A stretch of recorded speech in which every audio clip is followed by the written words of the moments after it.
Et bien salut à tous, on se retrouve aujourd'hui pour la live reaction du chapitre 238 de Jujutsu Kaisen.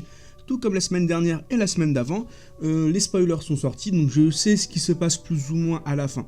J'allais dire, je sais plus ou moins ce qui se passe sur le chapitre, non, pas vraiment, mais en tout cas je sais le plus gros du chapitre, le cliffhanger on va dire, donc je sais ce qui se passe en gros à la fin. Mais encore une fois, c'est pas ça qui m'intéresse, c'est de voir comment on en arrive à là, et surtout de voir le combat Kashimo contre Sukuna. Parce que déjà rien que la première page là, Kashimo il a 3 yeux, donc sa transformation a encore évolué. Il ressemble de plus en plus à un fléau d'ailleurs, j'ai l'impression. Et on va voir comment Sukuna va vaincre Kashimo, parce que bon, pour tous ceux qui pensent que Kashimo a une chance contre Sukuna, j'ai des doutes, mais bon, on va voir, peut-être que le chapitre va me donner tort. Bref, commençons sans plus attendre. Alors, en utilisant les rayons X, l'analyse de Sukuna a commencé, et cela reflétait dans les yeux de Kashimo. Du coup, pour la lecture d'ailleurs, désolé, parce qu'en fait, vous avez, entre guillemets, une bonne qualité, même si vous voyez pas vraiment le chapitre, mais moi, en fait, du coup, je dois dézoomer, j'ai l'écriture qui est toute petite, donc compliqué parfois de lire. La perfection absolue. Ok, donc là, en gros, si j'ai bien compris, c'est le sort de Makora. Donc, en gros, il a maintenant le sort de Makora, il peut analyser comme Makora, c'est ça ? non, pardon, non, c'est pas ça, c'est Kashimo, excusez-moi. En utilisant les rayons X de l'analyse de Sukuna, l'analyse de Sukuna a commencé. Cela, la perfection absolue. Ok, oui, en fait, non, c'est, autant pour moi, c'est Kashimo qui analyse Sukuna. Et en fait, qu'est-ce qu'il analyse ? Il analyse que c'est la perfection, en fait. Kashimo versus Ryumen Sukuna. Les deux se font face sous leur vraie forme. Excusez-moi. Même lorsque les signes de main sont liés ensemble, une paire d'entre elles sont toujours libres. Ça c'est très fort ça. Hein. Sans être un poids pour les poumons, les sorts maudits sont toujours incantés sans pause. Ah, mais comment ils vont le vaincre, sérieux ? Pour un sorcier Jujutsu, il n'y a rien au-delà de l'avantage cruentiel, ok, d'avoir le double de bras et de bouche. Ah oui, du coup, parce qu'il peut réciter des sorts à tout va, il peut faire des sorts à tout va avec 4 bras et 2 bouches. Oui, parce que si vous voyez bien, je sais pas si vous allez voir, mais en gros, il a une bouche au niveau du ventre, Sukuna en plus. En plus d'avoir des bouches à la Deidara dans la paume de la main, etc. En plus du corps bizarre de Sukuna, il n'y a absolument aucune défaillance. Il fonctionne... il n'y a aucune défaillance à toute fonction physique. Donc en gros, ouais, là, il est vraiment... En gros, là, l'auteur nous explique, Gege nous explique que Sukuna, il est à 100%. Que Sukuna, il est à 100%, il est parfait. Là, il est à plein potentiel, donc en gros, il peut utiliser ses armes antiques tout en récitant des incantations pour le sort. Alors, je sais pas pourquoi, là, vous ne voyez pas, mais je suis en train de faire littéralement l'extension de territoire de Sukuna avec ma main. Donc ça n'a aucun sens, bref, j'ai pété un plomb, et ouais, du coup en fait il peut utiliser des sorts via ses deux mains, et utiliser des armes via les deux autres. Il peut utiliser des incantations 2 fois plus vite parce qu'il peut utiliser pas X incantations, mais du coup il peut utiliser 2 incantations différentes parce qu'il a 2 bouches. Bref, en gros, il est trop fort. Physiquement, il est parfait.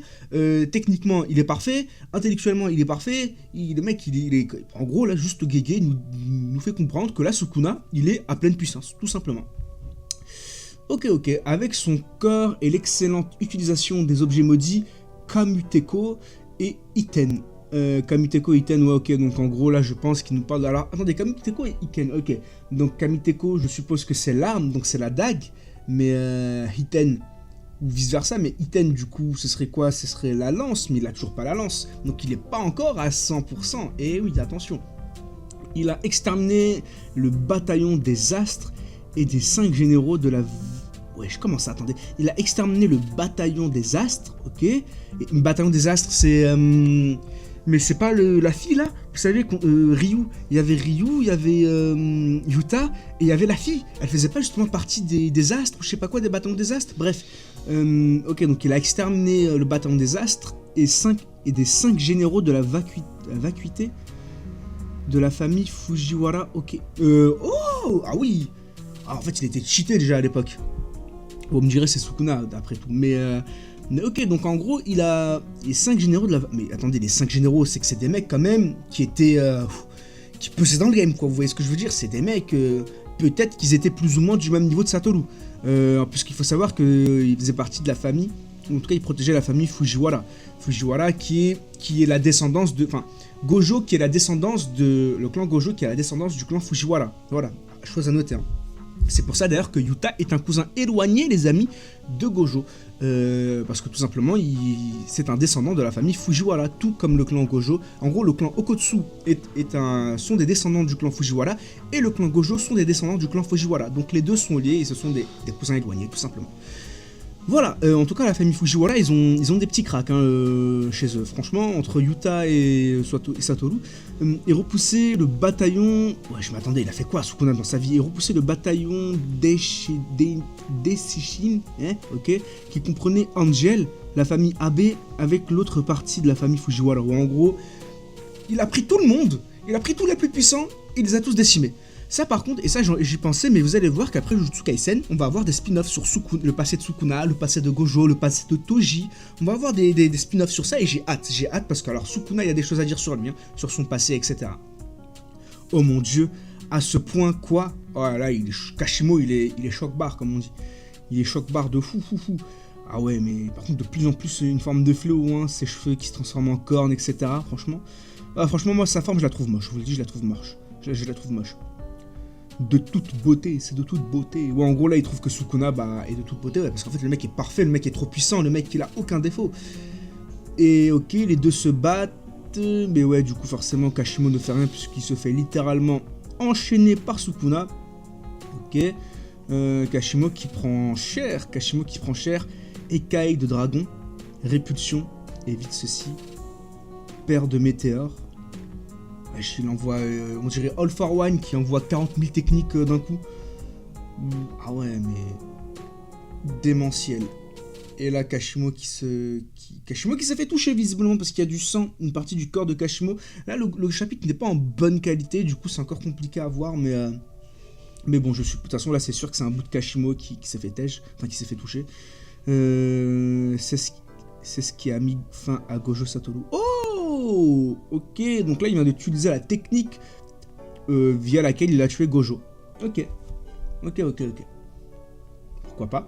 Le slash qui divise le monde. Putain. Et là Kashimo il a esquivé ça. Du coup il a perdu un bras.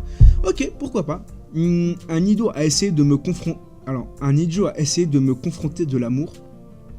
Un idiot a essayé de me confronter de l'amour. De me conférer de l'amour, excusez-moi, oh, purée.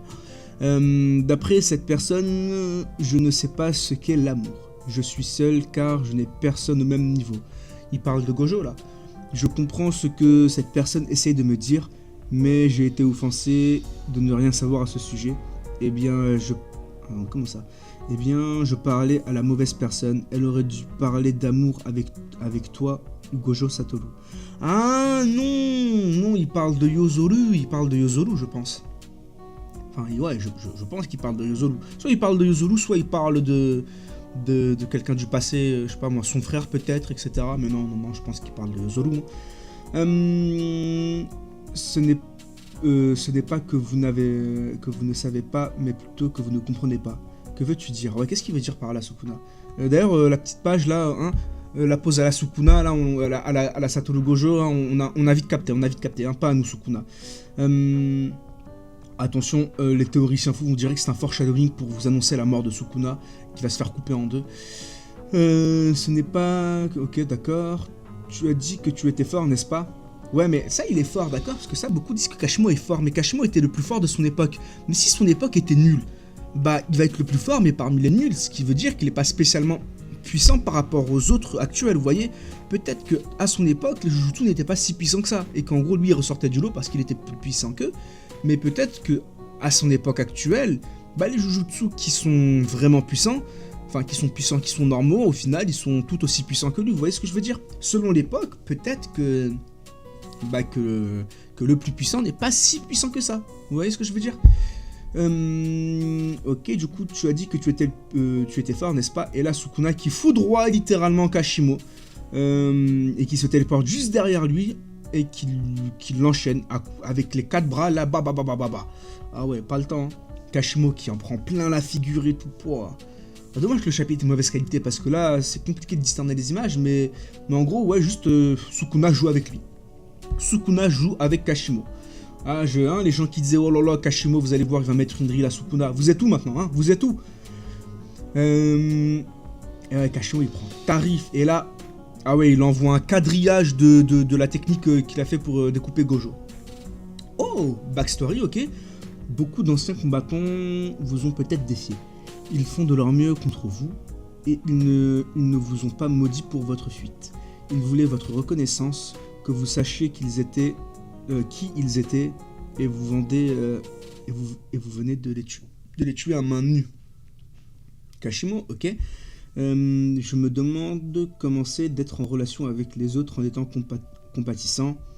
Mais si ce n'est pas la compassion, alors qu'est-ce que qu'est-ce que c'est? Eh oui, bonne question. Nous sommes aimés parce que nous sommes forts et nous répondons à cet amour. Mais ok, Sukuna qui vient dans l'époque ou comment ça se passe? Oula, ok. Vous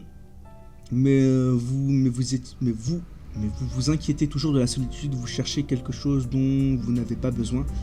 N'est-ce pas satisfaisant? Sinon pourquoi avez-vous divisé votre âme et l'avez converti en objet maudit pour voyager très... Oh! Attendez. Sinon pourquoi avez-vous divisé votre âme et l'avez converti en objet maudit pour voyager à travers le temps? Comment ça, attendez, hein, diviser votre âme et vous l'avez converti en objet maudit. Donc, Sukuna a divisé son âme. Ok, il a converti en objet maudit pour voyager dans le temps. Donc en gros, l'attaque qu'il a utilisée là en fait, c'était pour voyager dans le temps. Oula, attendez, là je viens de spoiler un peu à la fin du chapitre, c'est pas grave. Ah ouais, Sukuna, donc il est vraiment venu pour discuter un peu avec Kashimo. Je peux dire cela parce que je le comprends. L'amour n'existe pas. Eh vraiment là, ça y est, donc j'ai hâte d'avoir la backstory. Moi je veux la backstory de Sukuna là. Comment ça, l'amour n'existe pas? Après vous allez me dire c'est un enfant qui n'était pas voulu. Donc bon, à partir de là. Je n'ai jamais pensé que quelqu'un répondrait à mes attentes. Je les mangerai quand je veux, je les tuerai s'ils sont un fardeau, je jouerai avec eux si je les trouve amusants. Je vis uniquement selon mes propres conditions. Et ne pas pouvoir le mesurer est le problème de tout le monde sauf le mien. Le problème de pas pouvoir le... Ok, d'accord. En gros là il dit qu'en fait il est tellement puissant qu'il vit, il vit avec ses propres règles.